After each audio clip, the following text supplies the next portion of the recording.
زمانہ تھا کہ جب خواتین مکمل پردہ کرتی تھی، اب کچھ حالات کے ساتھ چلنا پڑتا ہے اور نئی ماحول اور نئی فضاؤں کے ساتھ ہم آہنگ ہونے کے لیے کچھ اپنے آپ کو اپ ٹو ڈیٹ کرنا پڑتا ہے، اپڈیٹ کرنا پڑتا ہے۔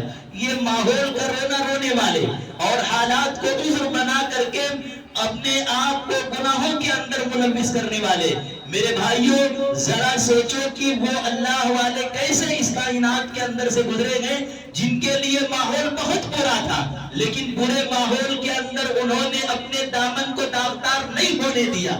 ماحول جب بہت گندا ہوتا ہے تو ایک مومن کی ذمہ داری ہوتی ہے کہ برے ماحول میں ایمان کے ساتھ ڈٹ جائے، ثابت قدم ہو جائے۔ شاعر کہتا ہے باتیں تند مخالف سے نہ گھبرا اے عقاب، یہ تو چلتی ہے تجھے اونچا اڑانے کے لیے۔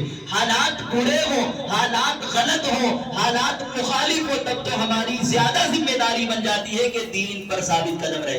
ہم اور آپ دیکھیں ایک پیغمبر جنہیں حسن کا مجسمہ بنایا گیا اور سراپا حسین و جمیل اللہ رب العالمین نے بنایا، سیدنا یوسف علیہ السلام کتنے حسین و جمیل ہیں، اور وہ ایسی برے ماحول میں پھنستے ہیں، ایسی بری سچویشن میں پھنستے ہیں کہ حاشا و کلا آج کا نوجوان ویسا تو جانے دیجئے تھوڑے سے ماحول میں کیا کرتا ہے، اپنے گھٹنوں کو ٹیک دیتا ہے اور اپنے آپ کو سرنڈر کر دیتا ہے۔ لیکن یوسف علیہ السلام کتنے برے ماحول کے اندر پھنسے ہیں۔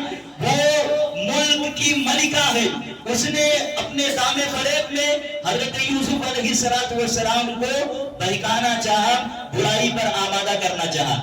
ایسے برے سچویشن کے اندر مفسرین لکھتے ہیں کہ برائی کی پر آمادہ کرنے والی ساری چیزیں اس وقت موجود تھی، گناہوں سے روکنے والی کوئی چیز موجود نہیں تھی۔ جیسے سامنے والے کا مطالبہ تھا، اس ملکہ کا مطالبہ تھا کہ تم میرے ساتھ زنا کرو، کوئی عورت سامنے سے مطالبہ کرے۔ دوسری طرف حضرت یوسف علیہ السلام بھرپور نوجوان اور توانائی اور قوت ان کے پاس تھا، ایک آدمی کے پاس طاقت ہی نہ ہو گناہ کرنے کا تو کیسے گناہ کرے گا۔ اسی طریقے سے حضرت یوسف علیہ السلام کو رسوا اور ذلیل ہونے کا خوف بھی نہیں تھا۔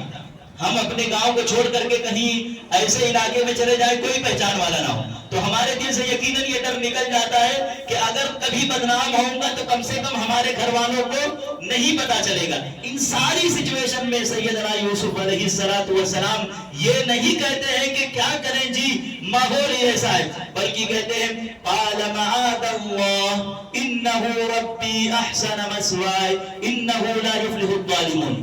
حضرت یوسف علیہ السلام کہتے ہیں اللہ کی پناہ، وہ اللہ رب العالمین سے ڈر جانے والے تھے۔ اور آگے بڑھئے جیل میں جاتے ہیں، جیل میں کوئی اچھے لوگ ہوتے ہیں کیا؟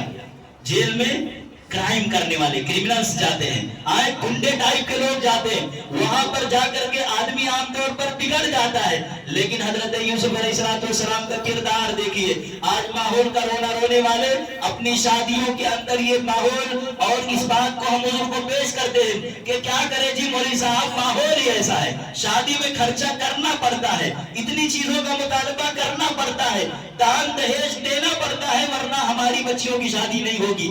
یہ سارا ڈھکوسلا ہے اور یہ سارے شیطانی ہتھ کنڈے اور اس طریقے کے بے جا بہانے، شریعت ان بہانوں کا، ان عذر کا کوئی اعتبار نہیں کرتی ہے۔ حضرت یوسف علیہ السلام جیل جیسے قید خانے کے ماحول میں بھی انہوں نے ایسا کردار اپنایا کہ ان کے جیل کے ساتھیوں نے ان کی شہادت دی، اِنَّا نَرَاكَ مِنَ الْمُحْسِنِينَ، ہم تو آپ کو احسان کرنے والوں میں پاتے ہیں۔ تو ہم سب سے پہلی ہماری ذمہ داری کیا ہے کہ حتی الامکان برے ماحول میں ہم کو انٹر ہی نہیں کرنا ہے، داخل نہیں ہونا ہے، برے ماحول سے اپنے آپ کو دور رکھنا ہے۔ اللہ کے نبی صلی اللہ علیہ وسلم نے فرمایا 2395 نمبر کی روایت سنن ترمذی کی راوی حدیث حضرت ابو سعید خدری رضی اللہ عنہ کہتے ہیں آپ صلی اللہ علیہ وسلم نے فرمایا لا تصاحب الا مؤمنا، مومن کو اپنا دوست بناؤ، برے لوگوں کے ساتھ رہو گے تو برے بن ہی جاؤ گے۔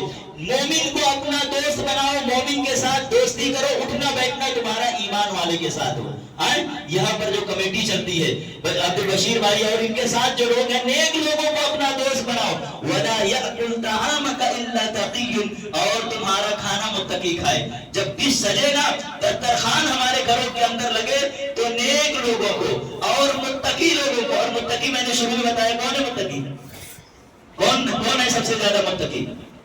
شروع میں بتایا نا، علماء کرام اپنی دعوتوں کے اندر ان علماؤں کو شامل رکھو دسترخوان پر.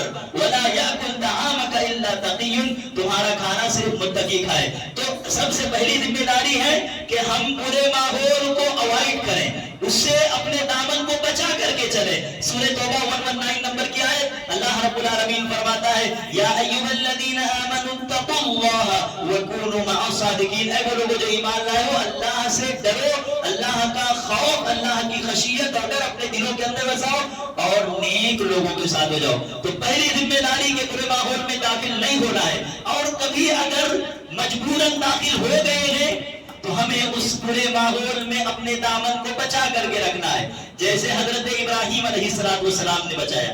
برے ماحول میں جب آنکھ کھولتے ہیں تو پورا گھرانہ بت فروشی اور اسی طریقے سے بت گری کے پیشے سے منسلک ہے، بت بناتا ہے. لیکن سبحان اللہ، قربان جائیے، انہی بت فروشوں کے یہاں بت شکن پیدا ہو گیا، بتوں کو توڑنے والا پیدا ہو گیا. حضرت ابراہیم علیہ